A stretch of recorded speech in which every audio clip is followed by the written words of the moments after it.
After the fierce battle with the werewolf, the witch walked through the vast graveyard.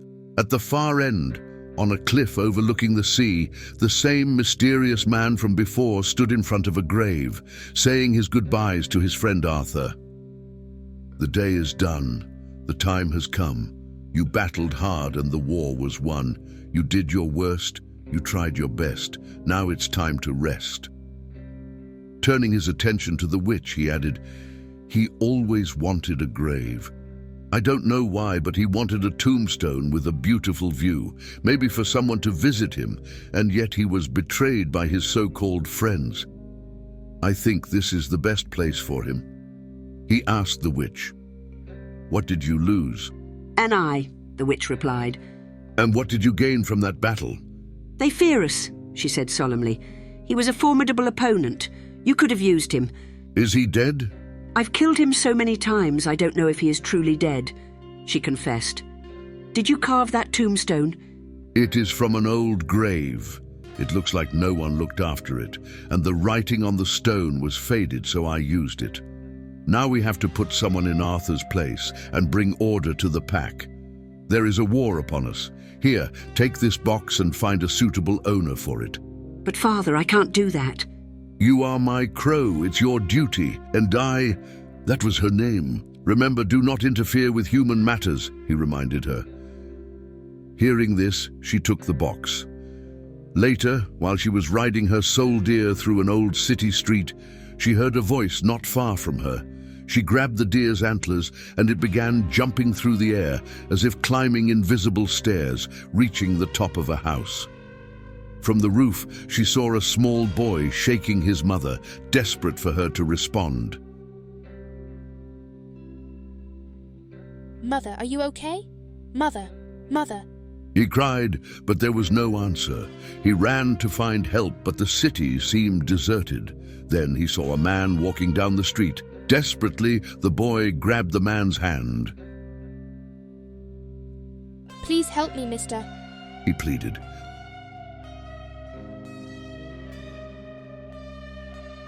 The man tried to lift the woman's arm, but it was stiff and cold.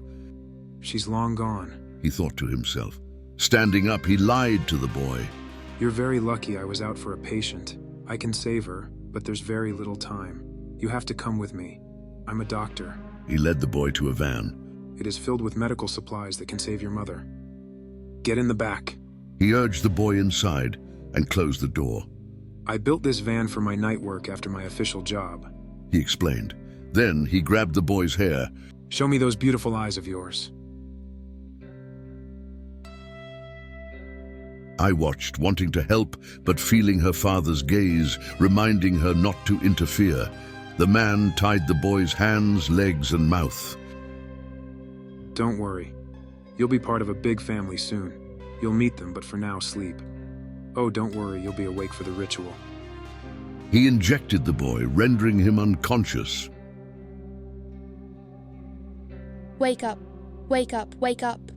The boy opened his eyes to see a metal ceiling and then his own face talking to him.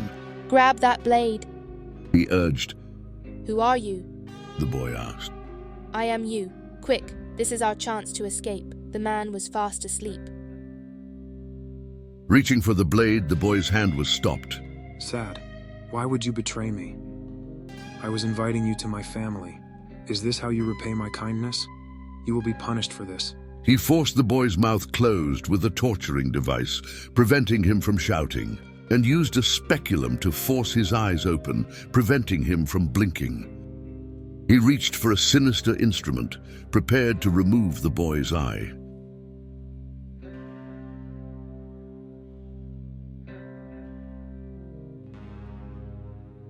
The man plucked out the boy's eye, plasma spilling as nerves dangled. The boy screamed in pain, causing the heretic fork to pierce through his jaw and tongue, leaving his mouth a scarlet mess.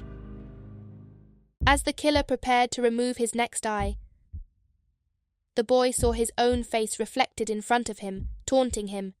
"You're close to dying, my friend." Even after the eye was removed, the haunting voice continued. "You've lived a pathetic life. No one will remember you. Maybe it's for the best. Growing up would only bring more suffering. Though still alive, the boy was in unbearable pain. The killer removed his torturing tool from his neck, placing it on a tray. His alter ego offered a twisted comfort. Let me take your place. I can end your pain. While the killer was removing his gloves, he noticed the boy staring at him, even without eyes. It felt as though the boy was looking straight into his soul. Panicked, the killer grabbed an ice pick and stabbed the boy in the head, ending it. The killer then left in his car.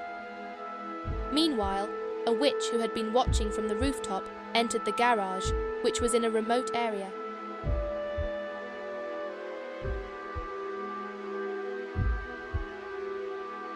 She saw the medical equipment used for the Grizzly surgery and found a freezer. When she opened it, she saw the boy's body covered in a white sheet.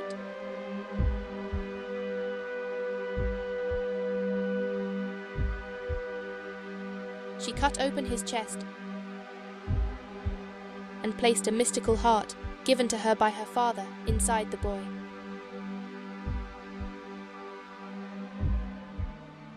Then she left. Moments later, the boy's body began to react violently. He screamed in agony and fell to the ground.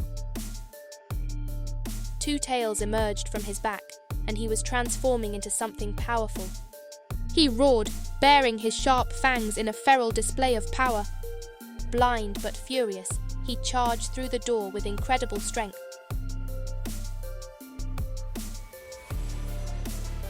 Breaking it open. Even with that impact, he shook his head as if it was nothing. His body radiated immense power, his white tail swirling majestically, and a glowing aura surrounded him. He then charged his body, and ripples of his power surrounded him. He leaped high into the air, feeling the wind against his skin. It was close to morning. Suddenly, he screamed, "It burns!" Losing control, he fell into an alley.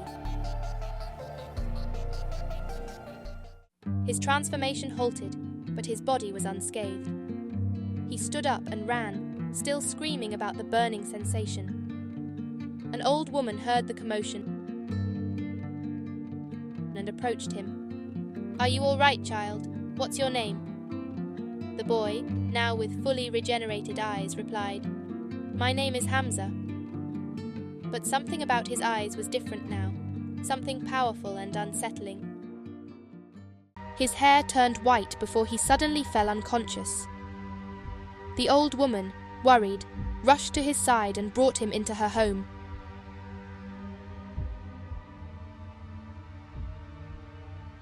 She cared for him as he remained unconscious, and when she touched his forehead, she was shocked.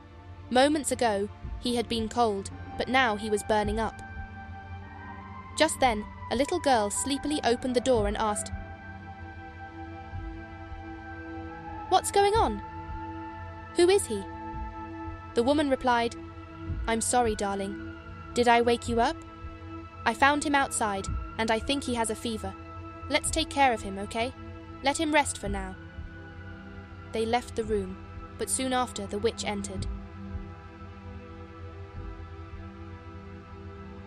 She approached the boy, opened his mouth and whispered, "This will suppress your powers," as she gave him a mysterious medicine.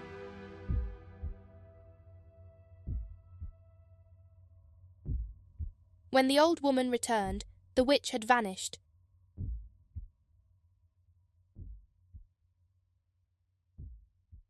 And the boy's temperature had returned to normal.